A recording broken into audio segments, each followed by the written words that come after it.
Alright, so I just finished up Cobra Kai Season 4. What did I think about it? Well, I loved it. Now, I could end the review right there, but I think many of you guys want to actually see why I liked it.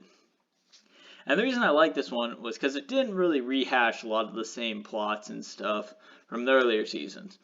Yeah, you still see, obviously, Samantha, Tori don't like each other, and there's still that kind of tension between Miguel and Robbie, and, obviously his dad, his failure as a father, and stuff like that. But I really like the thing was that it kind of shows, yes, everyone kind of makes their mistakes, but it's like people making the same mistake and trying to continue that cycle never really works.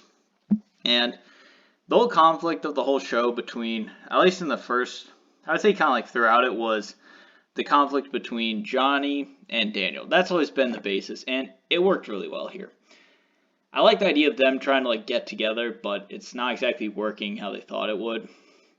And you see that they have two very different styles, but that you see there's benefits to both. You see that like Sam really benefits from doing Cobra Kai, and also Miguel benefits from learning Miyagi-Do.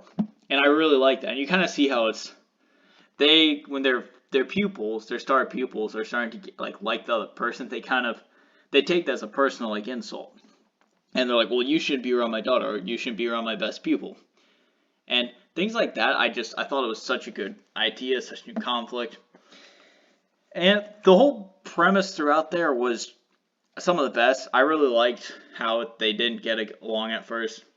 I kind of felt like once they kind of went their separate ways, it kind of was like, well, I've already seen this.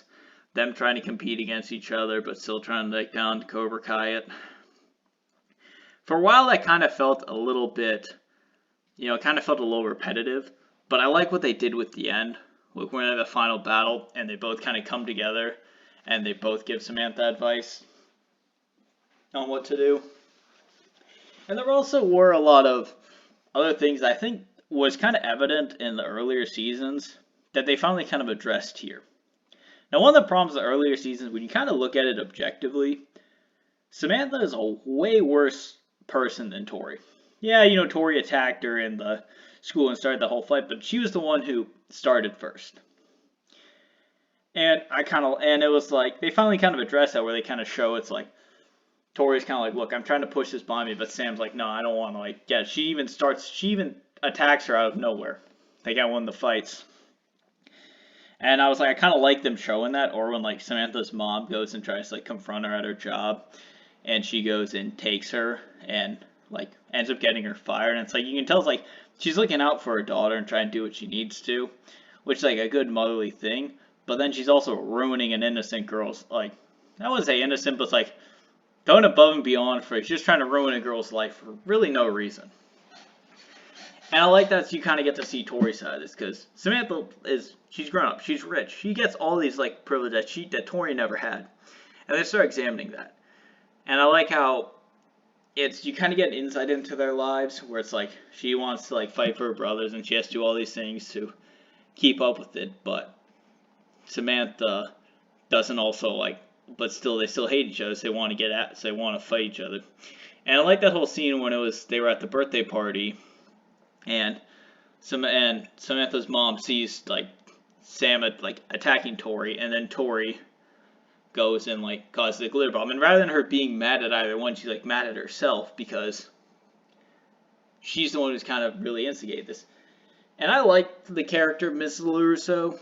She wasn't one of my favorite ones. She was pretty funny and all that, especially in season 1. But I really liked it when it was she has to kind of take a step back and reflect on herself. And you can't obviously, none of the other characters were all amazing. Like Robbie Keane's story is still one of my favorites. He's arguably I won't say my favorite, but probably the most interesting character. And like when he's taking up this new kid, and another thing, the new kid was such a good addition, because you finally get to, after 4 seasons, you finally get to meet Daniel's son. And it's like, you know who he is, but he's never really a main character or even anyone important. He's just there to like make a couple funny jokes. And his character was really funny in the early seasons. And I got them kind of jumping around here. This is just my thoughts immediately after watching it. And I like that they show him as kind of a dick and a bit of a bully, because it's like, to Daniel LaRusso, he just can't even fathom one of his kids ever doing something like that. And so when he sees this, he's like, oh, when he finds out about that, he doesn't even believe it's possible. And when you first see it, it's like when you see this kid getting bullied for just no reason, and then Robbie's like, yeah, I want to go and help him. And then he turns that kid into a bully. And it's like, that makes sense because he never had a proper male role model to kind of like teach him how to do things right.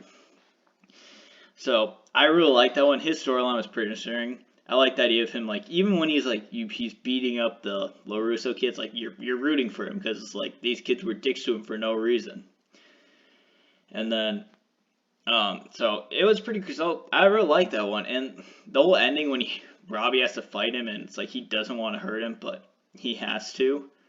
It was really sad. And it was kind of like, I was like, dang, I kind of just didn't even want it to happen. And it was just like, it was good. And another thing, though, I will say about the fights in the movie was that, not the movie, the show, they definitely felt like a step down this during this season. That's probably has to do with COVID. They can't have as many people like together on set as they like probably could during the previous seasons. And also one thing you could notice was the main actor, the guy who plays Miguel, I don't remember his name. He put on a lot of weight. He was noticeably heavier, and you can kind of see that in his movements. He felt a little bit sluggish when he was like in some of the fight scenes. And that was with a lot of people. But minus them, I don't think there's not as many fights in this. I'm pretty sure as in the other seasons. But I definitely think that the fighting choreography, I think themselves was kind of like a step down. But I do think they weren't less interesting. One of the things I didn't even see coming was in the season finale, not season, the semi rounds.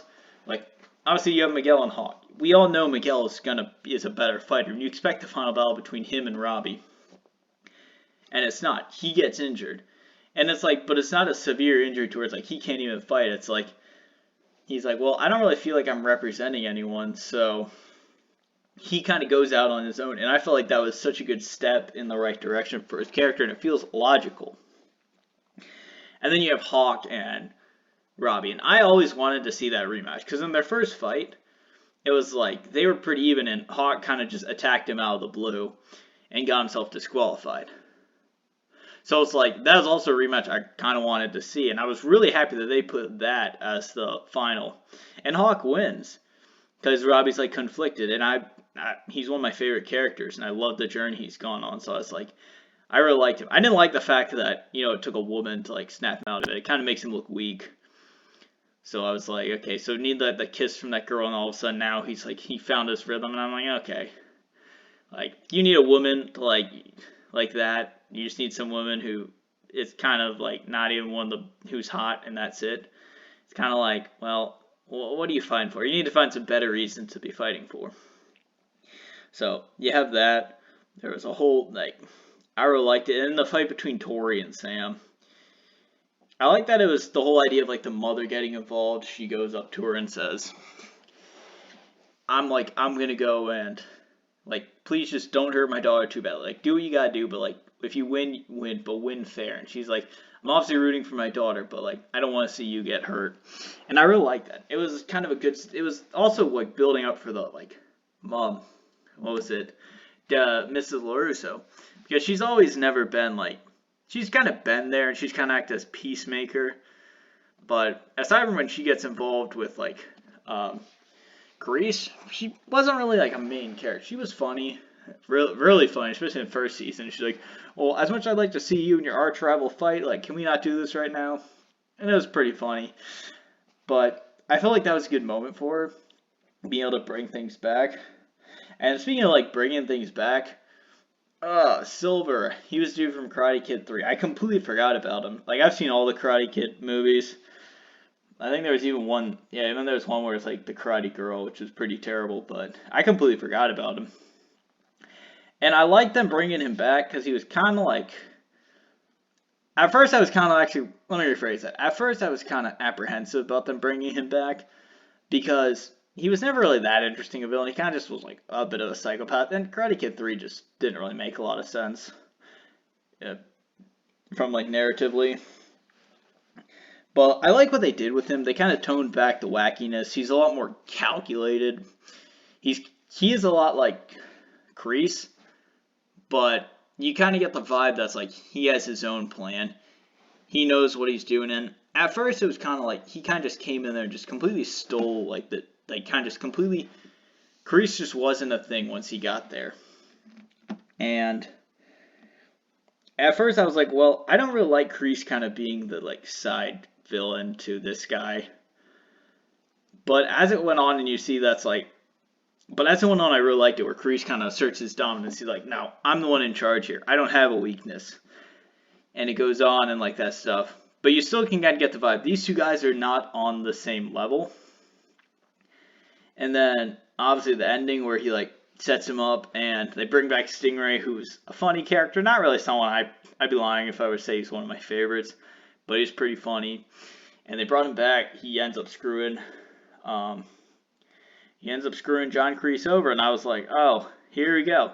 And like it was just, it's so perfectly set up season 5, and I'm super excited for it. I hope by then this fucking COVID's not a thing anymore, so we can have like, they can have like proper and get everyone together, and we don't actually have to worry about fucking a goddamn pandemic on our hands. But yeah, that's my thoughts on season 4. It was really good. A couple things that weren't overall, but the writing, storytelling, it was all great, and I'm excited for season 5. It's probably gonna be at least like a year or two before it comes out, but hey, I'm excited. So other than that, peace out.